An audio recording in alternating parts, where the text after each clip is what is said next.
Motorola H60 Pro shadow colour. আসসালামু আলাইকুম viewers, আজকে আনবক্সিং হচ্ছে মোটোরোলা 60 Pro H60 Pro। এটা হলো 12256 GB shadow colour, প্যান্টন shadow colour. এটা কিন্তু ফ্যাক্টরি সিল প্যাক, মোটোরোলা সব ফ্যাক্টরি সিল প্যাক। আনবক্সিংটা শুরু করি। এখন 40 to 45 বাজেটে এটা সেরা একটা ফোন 60 Pro। ক্যামেরার জন্য বেস্ট, পারফরমেন্সের জন্য বেস্ট।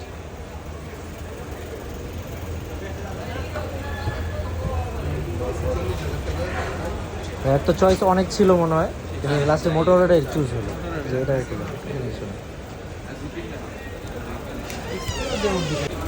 কালারটা খুবই সুন্দর।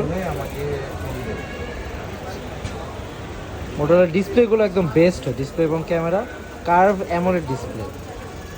ওয়াও। এর সাথে কিন্তু থাকছে 90 ওয়াটের original charger, 90 watt original charger. ঠিক আছে ভাই, আপনি স্যাটিসফাইড তো কালার নিয়ে? জি আলহামদুলিল্লাহ।